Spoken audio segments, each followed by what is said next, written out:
আসসালামু আলাইকুম ওয়া রাহমাতুল্লাহি ওয়া বারাকাতুহু। সম্মানিত দর্শক মণ্ডলী, কাছে ও দূরের যারা আমার এই ভিডিওটি দেখবেন, সকলের প্রতি আন্তরিক শুভেচ্ছা অভিনন্দন রইল। অনেকে জানতে চেয়েছেন যে হুজুর 2025 সালের শবে বরাতের রাত তথা লাইলাতুন নিসফি মিন শাবানের মধ্য রজনী কোনটি?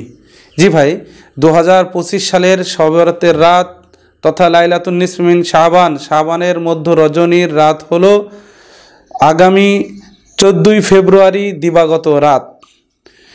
এখন এই শবে বরাতে আমরা কোন কোন আমল করতে পারি?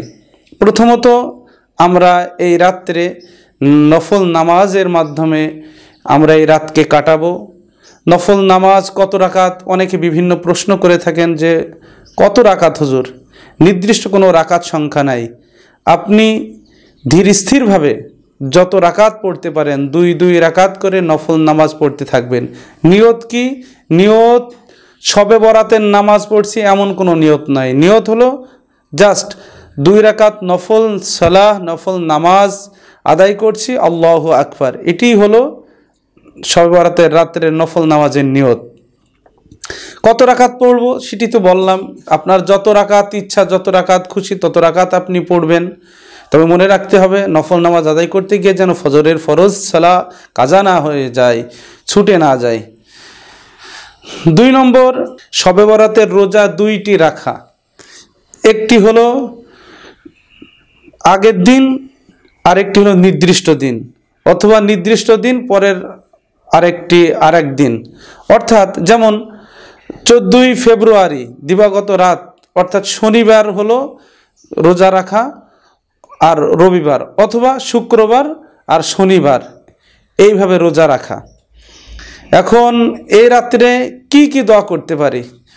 জি, এই রাত্রে বিশ্বনবী সাল্লাল্লাহু আলাইহি ওয়াসাল্লাম আম্মাজান আয়েশা সিদ্দিকাকে একটি দোয়া শিক্ষা দিয়েছিলেন। বলেছিলেন যে, হে আয়েশা, যদি তুমি এই শবে বরাতের রাত পেয়ে যাও তাহলে তুমি এই দোয়াটি করবে, আল্লাহুম্মা ইন্নাকা আফুউন কারীম তুহিব্বুল আফওয়া ফাফু আন্নি।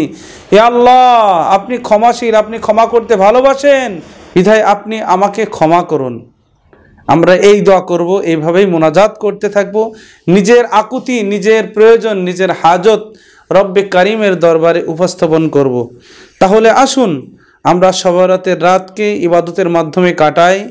অনেকে এই রাতের নামাজ, এই পরের দিনের রোজা, আগের দিনের রোজা, এই রোজাকে জাল, বানোয়াট, মিথ্যা কল্পকাহিনীর কথা বলেন। যারা এই জাতীয় কথা বলেন তারা নিশ্চয় সহিহ হাদিসকে অবশ্যই আপনারা অস্বীকার করেন। এই জন্য আসুন শবে বরাতের আমল আমরা করি। আল্লাহ তাআলা আমাদের সকলকে তৌফিক দান করেন, আমিন। আসসালামু আলাইকুম ওয়া রাহমাতুল্লাহ।